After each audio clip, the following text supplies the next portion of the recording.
Oh, we are now recording. So listen from this place of curiosity, and you're going to know what it feels like when you hear something that's landing as truth. So I want you to listen for these life-altering seeds of truth. You're going to know truth by the way that it feels in your body. It's going to feel like resonance. It's going to feel like an activation or like a remembering, like an aha moment. So I want you to watch for this feeling and get used to it because that feeling of truth in your body is how your soul speaks to you. So practice discerning what that feels like. You'll know what something feels like by the way, when something is true, by the way that it feels in your body. So I want to just be clear about what you can expect. I want you to listen to this carefully because I want you to know what you signed up for, what you're here for. And I value your time. So I'm showing up with the energy and the insights that are what I would teach inside of my $10,000 mastermind. So I want you to show up as if you paid $10,000 to be here and listen for that $10,000 lesson that is going to shift your mind. And you can also expect that I'm going to expand you. It might feel a little bit uncomfortable. You might be like, I don't know. Is that even really possible for me? And it's okay to be uncomfortable. It's okay for your mind to question things. But I want you to stay open in that questioning because to stretch beyond your current frame of mind might feel a little bit uncomfortable, but it's okay to go into that space of discomfort and follow what feels true and resonant. And you can also expect that I will make you a beautiful invitation into joining the Live Free Lifestyle experience, which is how we'll deepen this work later on. This is how you expand even further and implement everything that you're going to learn over the next 3 days into creating a life that feels as good as it looks. Actually, it feels even better than it looks in most cases. It looks amazing and it feels even better. And why wouldn't I invite you into this? Because since 2019, the Live Free Lifestyle experience has been transforming lives and liberating women and men into experiencing a life beyond their wildest dreams. This is my signature methodology. This is the basis for my best-selling book. This is the work that I believe in the most because I've seen it change so many people over the course of the last 5, 6 years. And so, of course, I'm going to invite you into it because it's the foundation for everything in your life. Knowing who you are, knowing what you want, and knowing how to get it is so incredibly powerful. So I just want you to notice how you feel in this moment after I shared that I'm going to be making an invitation to you. Did you feel contracted? Did you feel curious? Did you feel excited? Did you feel triggered? You don't have to say how you're feeling, but I just want you to notice how that felt in your body because that feeling is an indication of receptivity, how receptive you are to change, how receptive you are to making decisions, how receptive you are to invitations, to opportunities, and to life, how open you are to the circulating of energy and how willing you are to receive. So let's dive in. This is the stuff that I wish I knew 10 years ago when I was struggling to figure out how to be happy, how to find myself, how to find my purpose, how to basically rebuild my life from scratch at 30. And so all of you are here because in some capacity you want to feel more fulfilled in some area of your life. So I'm curious to know, where do you currently feel unfulfilled? Is it in life in general, just like not happy where you are? Is it in your work? Is it in your relationships? And when I say relationships, that can be your relationship with yourself. You can just put one word in the chat: life, work, relationships. Just curious. I'm just reading here. Feeling stuck on the wrong path and really want to learn about the process of being fulfilled. I think trying different things to support my body, emotional body regulation is very important as an autistic person. Yeah. Okay. Okay. When you're feeling everywhere, work, everything, all three, relationships. Okay. All right. So when you say unfulfilled, what does that feel like for you? Relationships, work, personal, work. When you say that you're unfulfilled, like I'm unfulfilled, Can you dive a little bit deeper into what that feels like? Lost? Yeah. Sharing intellectual knowledge about being autistic and improving healthcare. Okay. Unfulfilled, meaning lost, meaning stuck, uninspired, not whole, as if something's missing, depleted, reactive. Nothing seems to be going my way. Okay. So these are the feelings that are creating an energy of our lives. This is kind of like the bubble that we're living in, the soup that we find ourselves in. So, my next question for you, stuck in a cycle? Yes. Yeah. My next question for you is who decides if you're fulfilled or not in your life?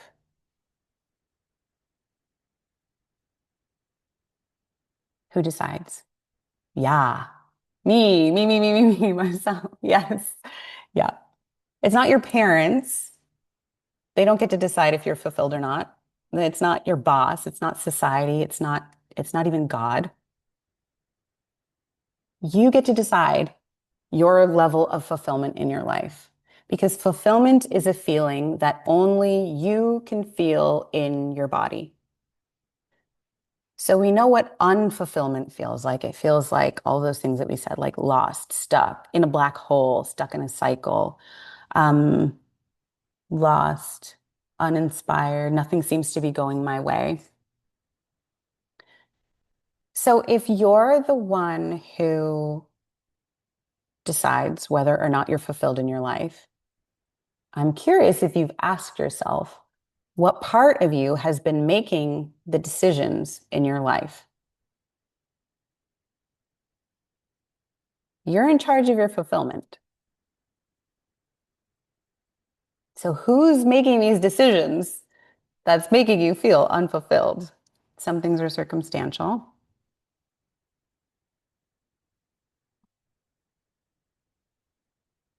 Making decisions ourselves from a place of lack. Yeah. Emotions or fact finding. Yeah. Because if you're the one that gets to decide whether or not you're fulfilled, and you get to decide what fulfillment is for you, who decides what that fulfillment is? So, this is where I want you to start expanding the human part. We're dealing with the human here. The human is the one that is making the day-to-day decisions. The human is the one that is moving through the world, that is like using their faculties to create from where they're standing right now. So, when you consider what part of you is in charge of that fulfillment, have you ever talked to that part of yourself? Have you ever asked it, like, dude, what the fuck? We're making these decisions and we're staying stuck in this pattern. Why are we continuing to do the same things over and over again? Why do we keep making the same decisions? What are we doing here if this isn't feeling good for us? So that's what we're going to talk about today. We're going to be talking about clearing the crap that's blocking your fulfillment. Because Danny says, because it's comfortable. Yeah. It's the societal expectation to be X that maybe we try to achieve, but realize that's an impossible task, yet still feel like we need to get there. Yeah, I don't know anything else. Yeah, exactly. So if you want certain experiences of fulfillment in your life or in your love or in your work, and you're not yet there, you have to clear out the conditions that you have around what's possible for you. You have to clear out how you're making the decisions in your life, the part of you that is making those decisions in your life, because that's who I was. I was one of those people too, who was just like, I'm just doing the same thing over and over again. I had no idea what part of me was making the decisions in my life, but I was very driven. I was and still am a very driven woman. Lots of ambitions, lots of goals, lots of desires, but I just didn't realize which part of me was driving. So by the age of 27, I had a successful career in dentistry. I owned two homes. I was married. I had a full social calendar. I was going to church every week. I had the walk-in closet of my dreams. and I was secretly miserable. I was mentally, emotionally, and spiritually bankrupt.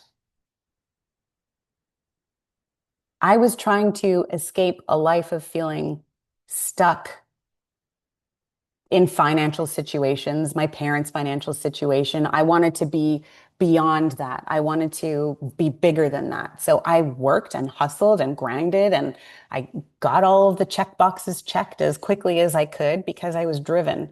But the decision-making process that I was operating drove me into a brick wall where I ended up just feeling stuck in a life that I had no idea how I had gotten there. I felt empty and alone, even though I was surrounded with everything. Everything that was supposed to make me happy, everything that we're told to do, I did it all. I did all the right things. I did it well, but I was letting the wrong part of me drive. I was letting the wrong part of me decide. And some of you can maybe relate to that. There's nothing worse than having all of these beautiful things around you and not being able to appreciate or enjoy them, to just feel like, is this it? Like, really? I just worked my ass off just for this. There's like a disconnect there. And so, something beautiful that Tony Robbins said is that your decisions shape your destiny. Your decisions shape your destiny. So, it's the decisions that you make every single day that make up the kind of life that you live. And without questioning those decisions, or without questioning the part of you that is making those decisions, it's just an unconscious program that you keep deciding from. The same thoughts that you thought yesterday are the thoughts that you're going to think today. We have anywhere between 60 and 90,000 thoughts that we think every single day, and 99% of them are the same thoughts we thought the day before. Isn't that wild? Like every day we wake up brand new, fresh, but we're still bringing the momentum of everything that we've been living through. And when it goes unchecked, you end up just continuing to perpetuate the same patterns over and over and over again. But this is where there's these two parts because your human is the one that is coded with this operating system, but your soul is here on a mission. Your soul is here with a purpose. And everything in the universe, like I said, that your soul is the part that connects you to everything, to all there is. And when you're in alignment with that, things flow. When you're not in alignment with that, there's all kinds of weird contraction.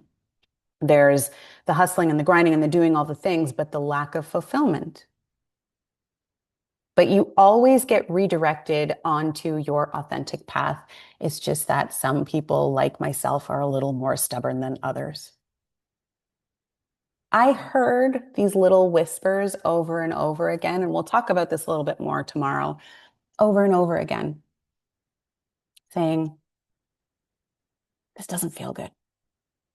This doesn't feel like truth. I didn't know that's what it was back then, but that feeling of like, this doesn't feel good and I'm doing it anyways. Or like, I really want to say no, but I'm going to say yes. Or, I don't actually feel excited about this, but I'm going to do it anyways because it makes sense. You know that feeling where you're like, I'm just doing this thing because I think it's the thing that I should be doing? That's the disconnect.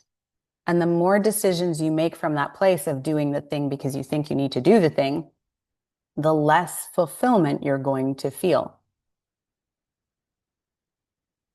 Because if your decisions shape your destiny,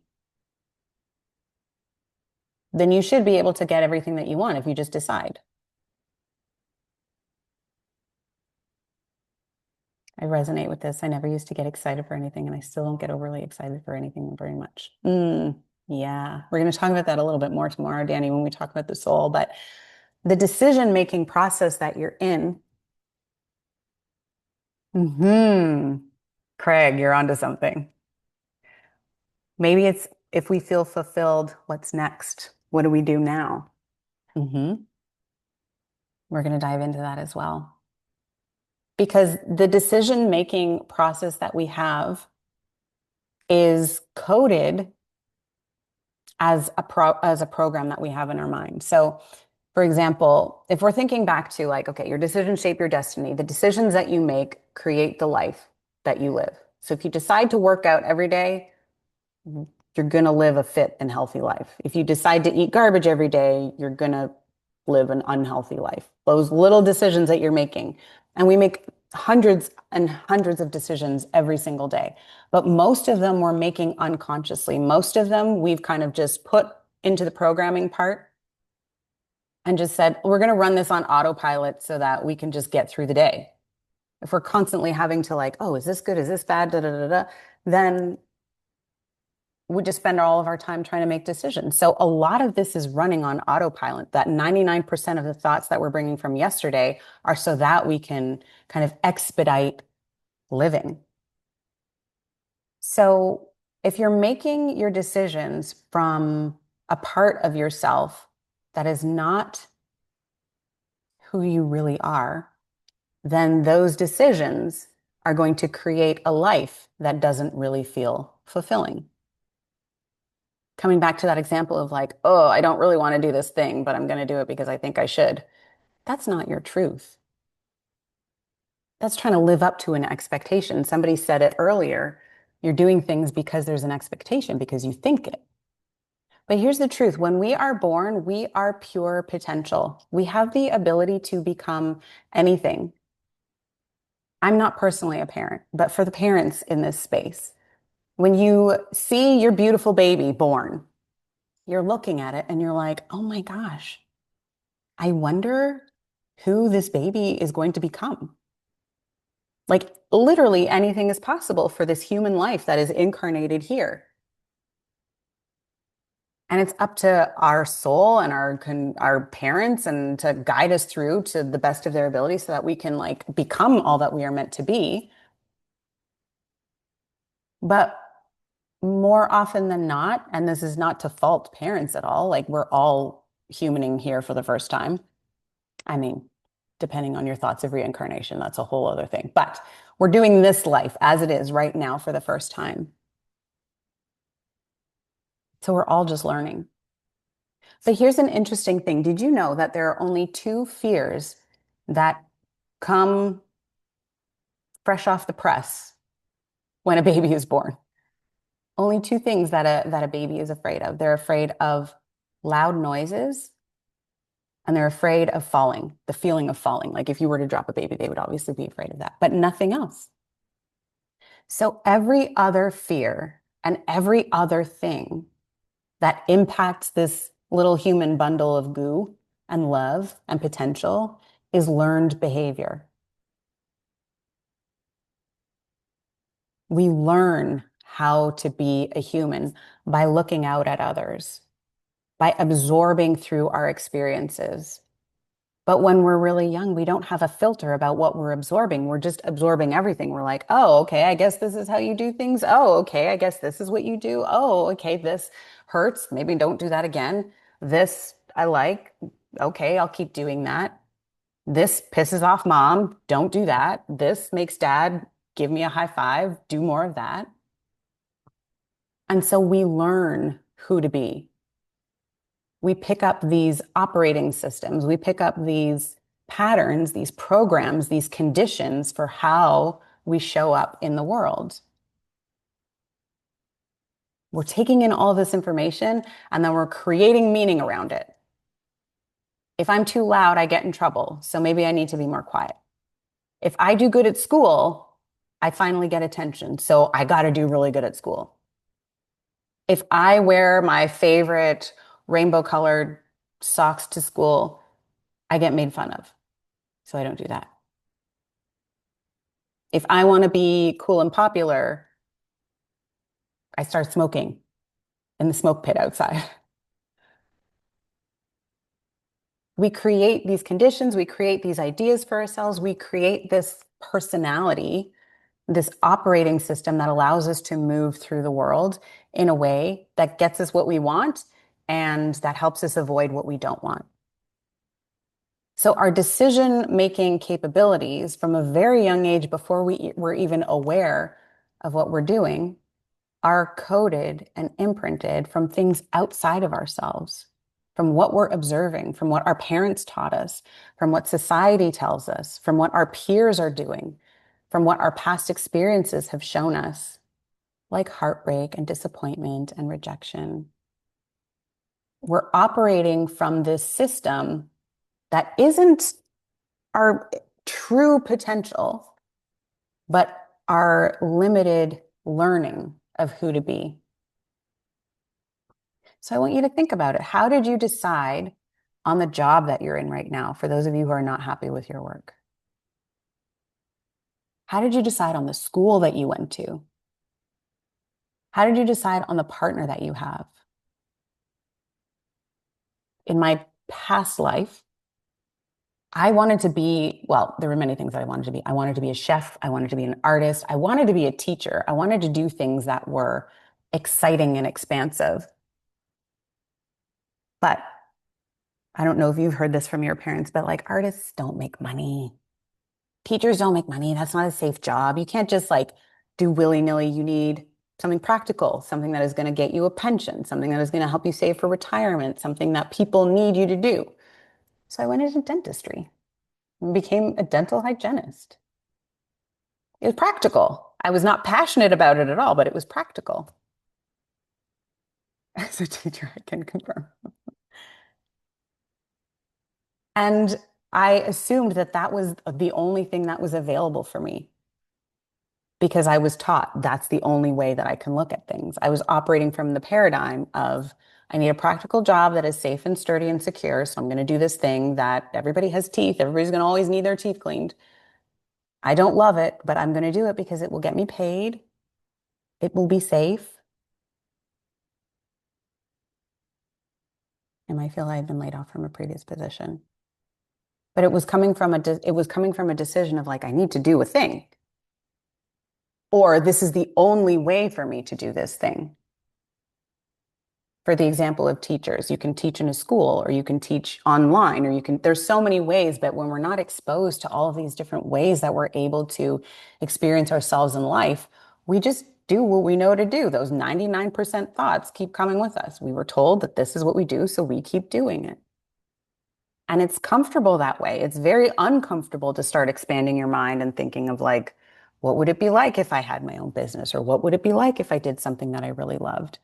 It challenges the whole structure of how our mind is operating. So most of us have followed the script of the human. You get the human starter pack. You go to school, you get a good job, you find a spouse, you have some kids, you get a house, you work at a place for 30 years, you retire, and then hopefully there's some space at the end of your life so that you can live happy and figure out what you really want to do with yourself. So for most people, and for myself included, we're deciding based on our past. We're deciding on what we already knew, what we learned, what we'd been taught, what we believed to be true. And we don't question it because everybody else is doing it that way. That's what we've been taught. And we make our decisions based on where we are now, even. And where we are now in this moment is just a reflection of where we were in the past, all of our past decisions. So we're carrying it forward constantly. If you continue to make decisions from the current circumstances that you're in, with the current mindset that you're in, you're going to have the same results. So our past is predicting our future. Our operating system is operating in the past, and it becomes a self-fulfilling prophecy of who we think we are. So let me give you an example of this. Like if you had like a really bad breakup or this is a mind explosion emoji. If you had a really traumatic breakup, let's say, or or your relationship blueprint was less than ideal. For example, like my relationship blueprint is the relationship pattern that I saw between my mother and my father. That dynamic was not a healthy one. So I learned that in relationships that this is what happens. There's a lot of pain, there's like chaos, and that's who I That's how I thought relationships were supposed to go. So you learn to fear intimacy in a way. You learn this way of operating through the world. And when you're operating in the world with that learned behavior, what do you think is going to happen? You get into a relationship, but you're not able to open to it fully because you've learned that intimacy equals pain, or you've learned that this is the way relationships are supposed to be. And then you create that messy relational dynamic over and over again. And then we think, well, I'm just bad at relationships. But that's not who you are. That is the programming that you are operating from. That is the conditioning that is helping you make decisions. Yeah, you align with people who match your programmed energy, emotionally unavailable. Because what would you do if you had if you were yourself are emotionally unavailable and you attract somebody who is emotionally available and you've never experienced that before? You're like, what the actual fuck is that? And then even if it's something that might feel good for a moment, there's going to be some pattern in you that just goes back to what you've already known. So the version of us that has learned a certain way of being, you can call that your ego or your protective personality, is what's making decisions based on our memories, based on our beliefs, and based on our fears. So I want you to think about this a little bit with me. It's a little brain exercise. What are fears?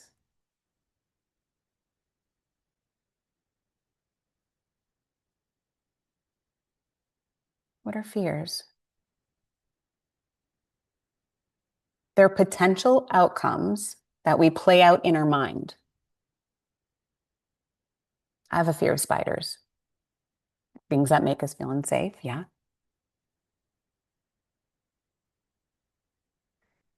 So let's give the example of a spider because that's one that's real and alive for me. In Malibu, there are way bigger spiders than I ever saw in Vancouver, but they are just spiders. They're bugs that live on the ground.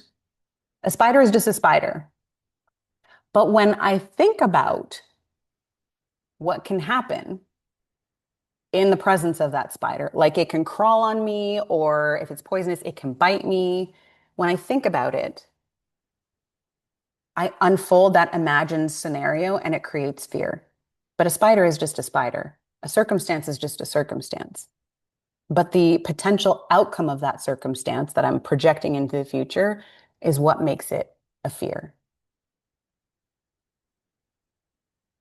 Memories of pain, either directly or experienced or observed. Yeah. So, what are memories?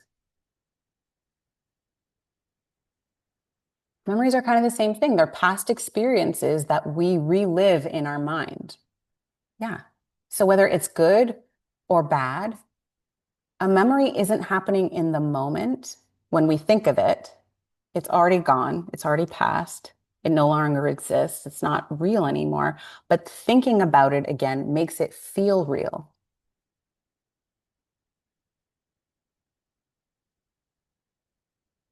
Fear is an unrealized possibility. Exactly.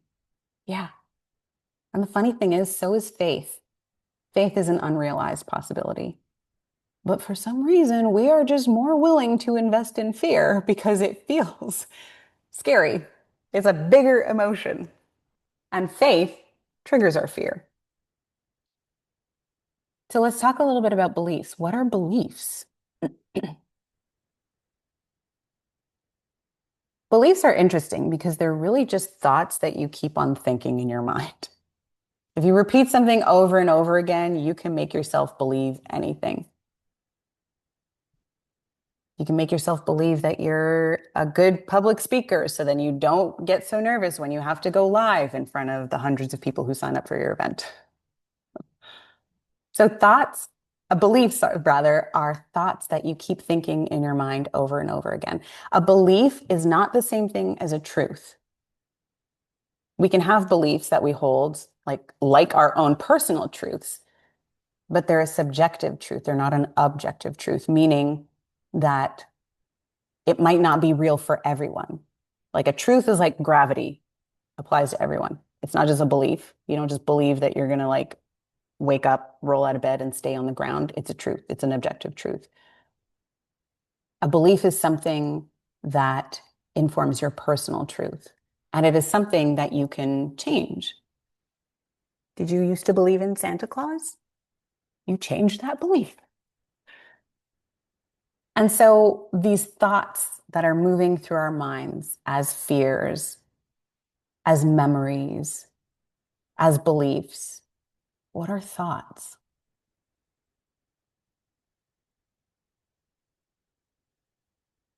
Thoughts are literally just energy passing through your mind. You can't like touch them or grab them. You can't really like record them anywhere, but we can see electricity moving when different parts of your brain are activated. So the dominant energy that you hold in your mind, random blips, your inner voice, subconscious mind. Yeah. It's a conglomeration of all of the things that you already know. That's what thoughts are. It's just continuous information, energy that's passing through your mind. So the dominant energy that you hold in your mind is what creates the field of attraction that resonates with that energy. So somebody had said before, you attract people who match your programming. You attract people who match your energy, who match your programming, who match your mindset. And so the dominant energy of attraction that we have moving through our minds continuously is what we need to clear to access deeper fulfillment. And don't worry, I'm going to give you an exercise to help clear some of these things. But I want you to think of it like a radio station.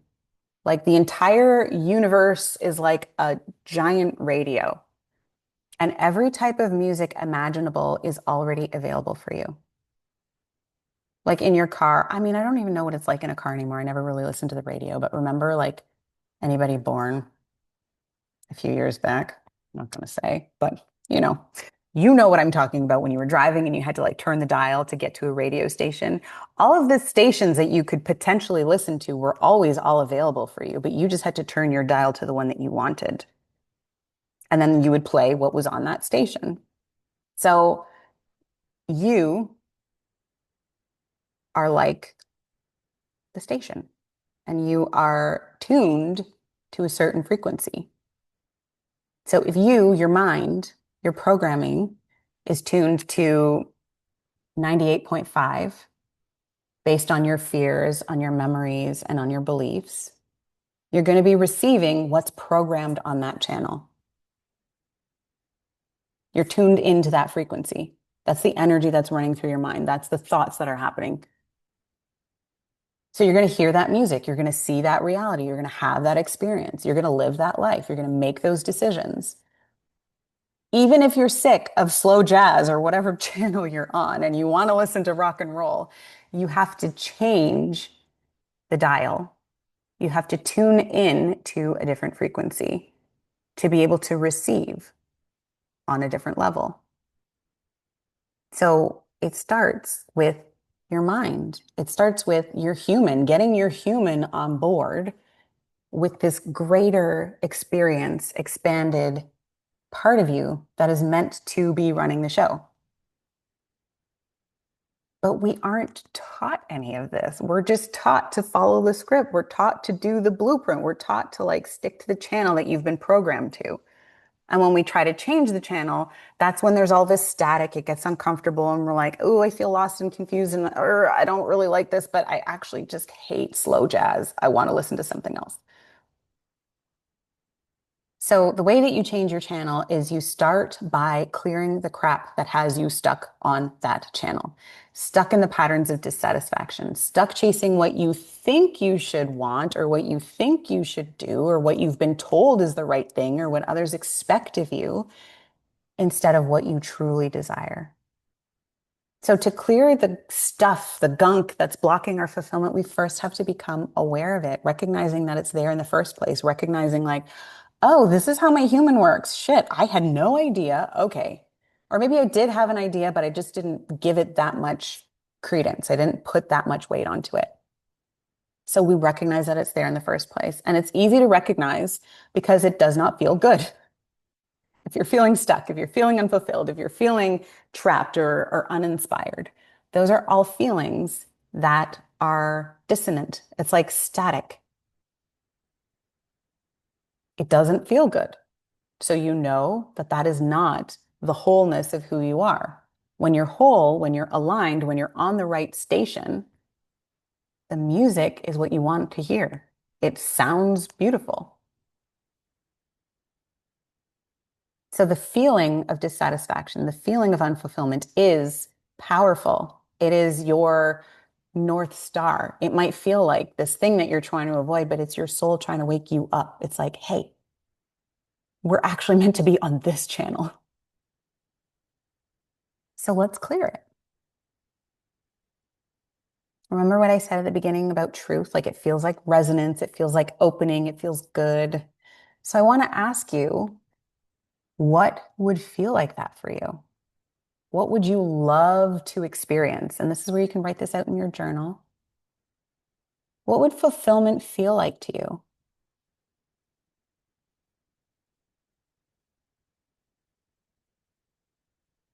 You can put it in the chat if you're feeling brave, like you want to share hope,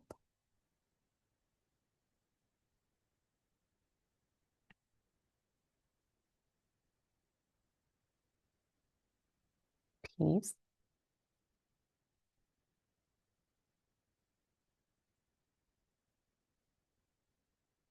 And now what being fine with whatever is, knowing that you got this. Yeah.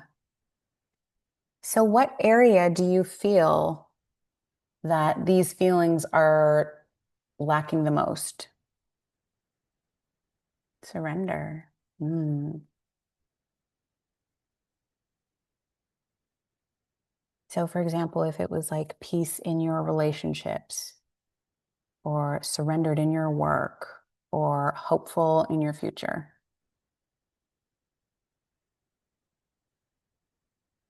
I want you to write down the experience that you would love to have, the feeling that you would love to have.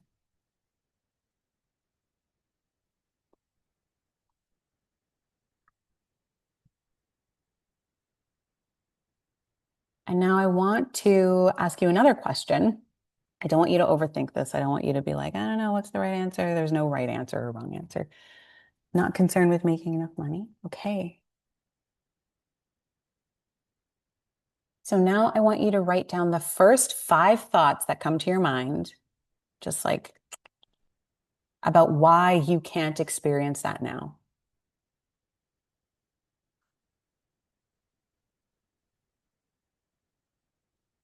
Just the first 5 automatic things, the reasons why you don't have this now.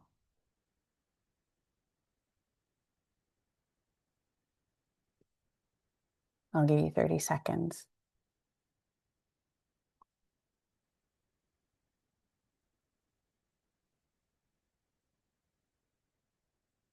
And now we're going to start to clear some of those thoughts, some of those beliefs, some of those potential memories, whatever's coming up for you. Ego stories, learned behavior patterns, life tasks, being afraid of really learning. Mm-hmm. Yeah. So there's a few ways that I walk my clients through this process on a deeper level, but I want to give you something to work with here so that we can like just get things flowing a little bit. No time, lack of motivation, learned behaviors, mental health problems. Mm-hmm. So just for the sake of today, I want you to ask these 3 questions to assess these thoughts, these like 5 things that have come up as to the reason why you can't experience what you wanted to experience. So the first is this the ultimate truth? Are these things the ultimate truth? Is it ultimately true that I don't have time? Is it ultimately true that I lack motivation?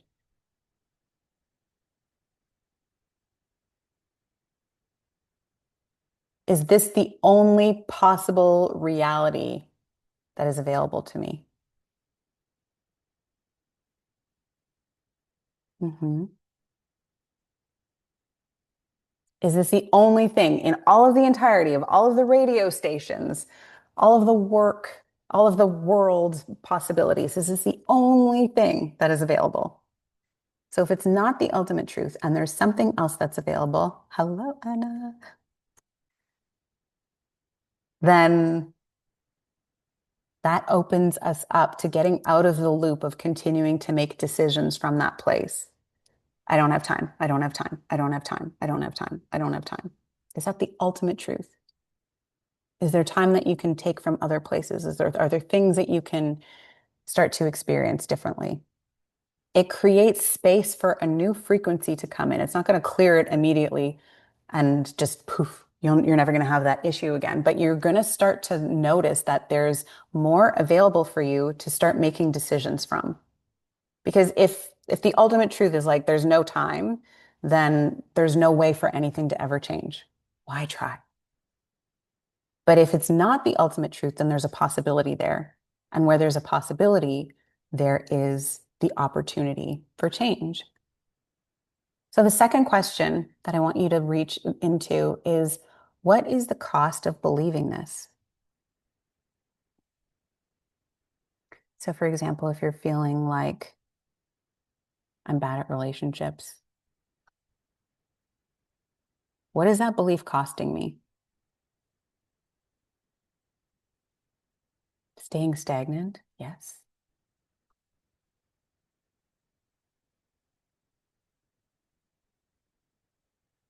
You stay stuck, you give up, you don't even bother trying. If that's the belief that I'm going to keep thinking, if that's the thought that keeps going over and over again, and I'm making my decisions from this place, yes, it's blocking freedom.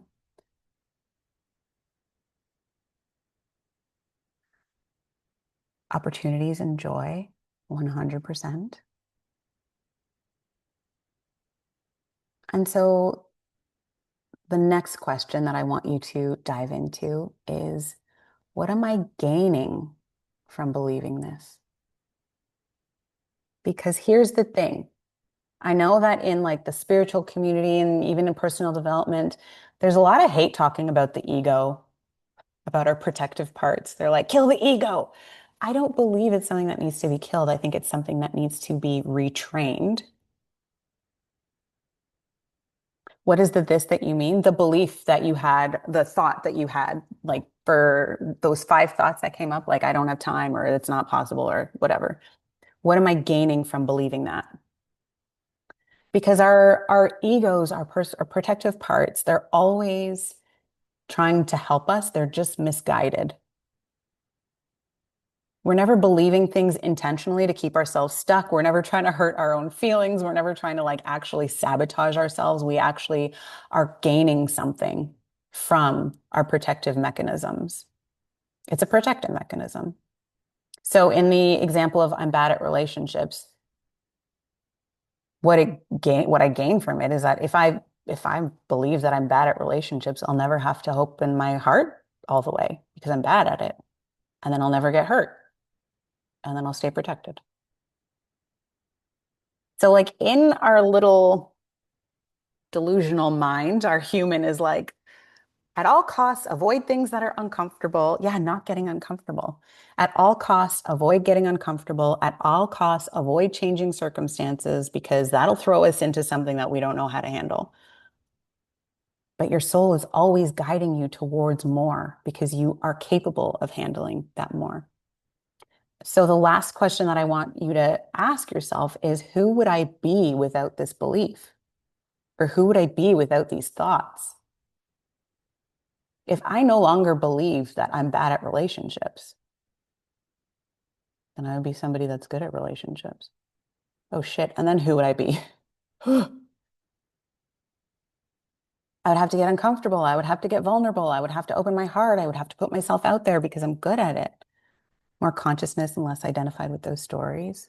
Yeah. And what's scary about that?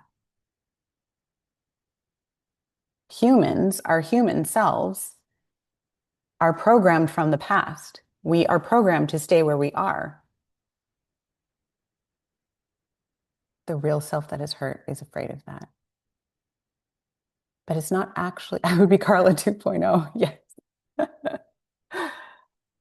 But remember, the real self is not actually the one that is feeling that. The real self is the one that is experiencing everything.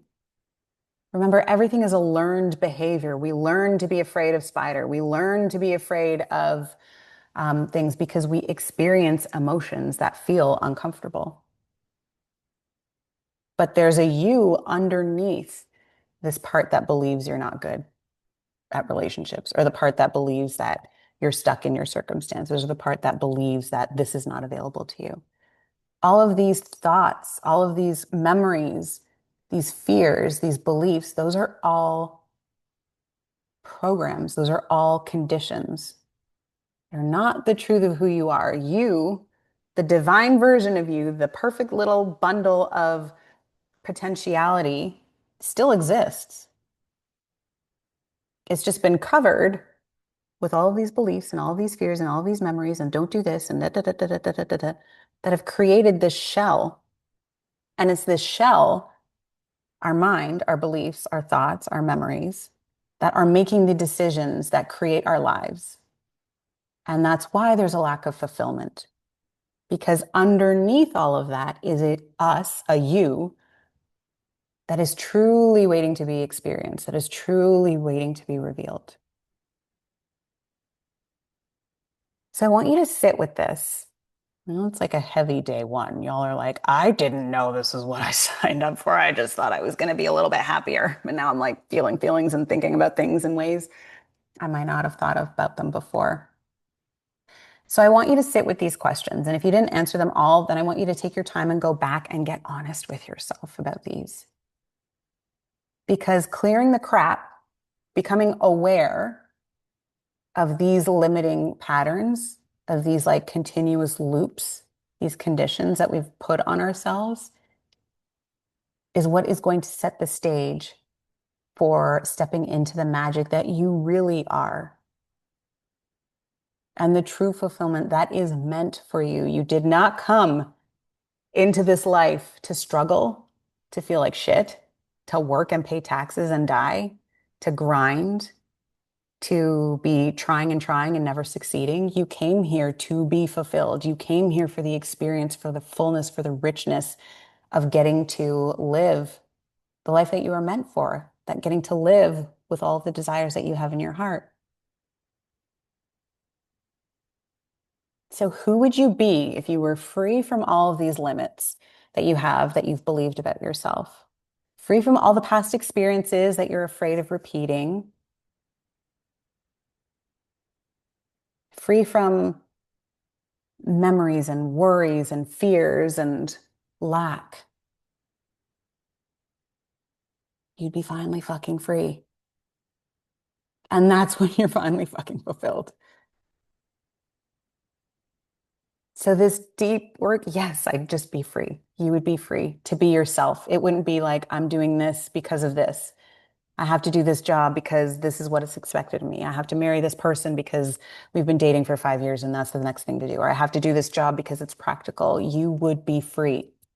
This is exactly what we do inside of the Live Free Lifestyle experience. We go deep into clearing all of these things. There's only so much we can do, and in like we're even over time. I just looked at the time.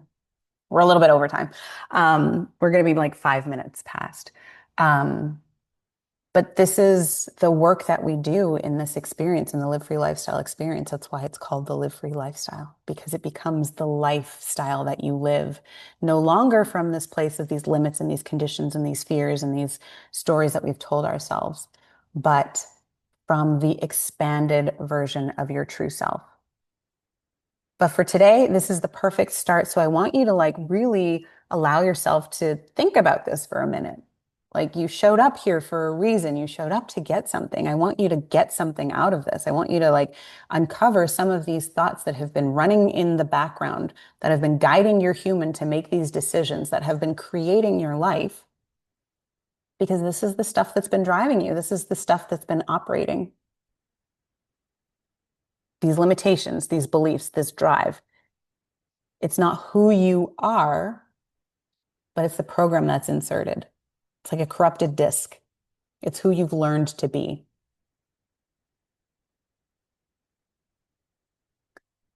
Danny says, this is amazing and speaks to my soul. It's everything I love since I started my healing. Yeah, since I started my healing journey, but I've become completely stuck. Can't wait for tomorrow. You're so welcome. So, this is what we're going to be diving into tomorrow. We are going to be diving into the expanded version of you, the real you, so you can remember who the fuck you are before the world told you who to be. And when you connect to that part of yourself, you tap into the source that is connected to everything. So the beautiful manifestations, the beautiful miracles that you experience in your life, the right people at the right time, the right opportunities, all of these incredible things that we desire, that we see are possible for other people, but we're like, why isn't it happening for me? We have to clear the crap out of the way so we can let that part of ourselves be present. Oh, you're so welcome. Laura says, thanks for doing this work. It's worth a lot. See you. We'll see you tomorrow. That's what we're going to be diving in tomorrow. Of course, I'm going to tell you more about the Live Free lifestyle tomorrow. And for those of you who joined in live, I would love for you to share your biggest takeaways. You can share them online through social media. You can respond to any one of the emails. Oh, yay, Danny just ordered my book. You can drop your email in the chat here because for those who are attending live, you will be receiving a special gift. I'm going to be sharing all of the details about that with you tomorrow. But in the meantime, take a moment and let this land and just be like, I've done some big work on my human today. I've experienced some things. I've seen some things. And now, once you have seen, you know. You can experience yourself in a different way. You can, like that little crack, that little door that's opened, allows for a new frequency to not only enter, but to be expressed as well. There's more of you that is available now because you're starting to see through the facade of who you've been conditioned to be. So I am so excited to see you tomorrow. We are going to be diving into connecting to your soul. And then on day 3, we are going to be diving into what it actually means to be finally fucking fulfilled. And I'm going to walk you through a really beautiful experience on both days so that you can feel yourself on a different level, experience yourself on a different level, and open yourself up to what is possible. All right, my loves. Thank you, thank you, thank you for being here. Thank you for your attention, your energy, all of these gorgeous screens. I hope to see your faces tomorrow. And in the meantime, I'm sending you so much love, and I will see you tomorrow, same time. Bye.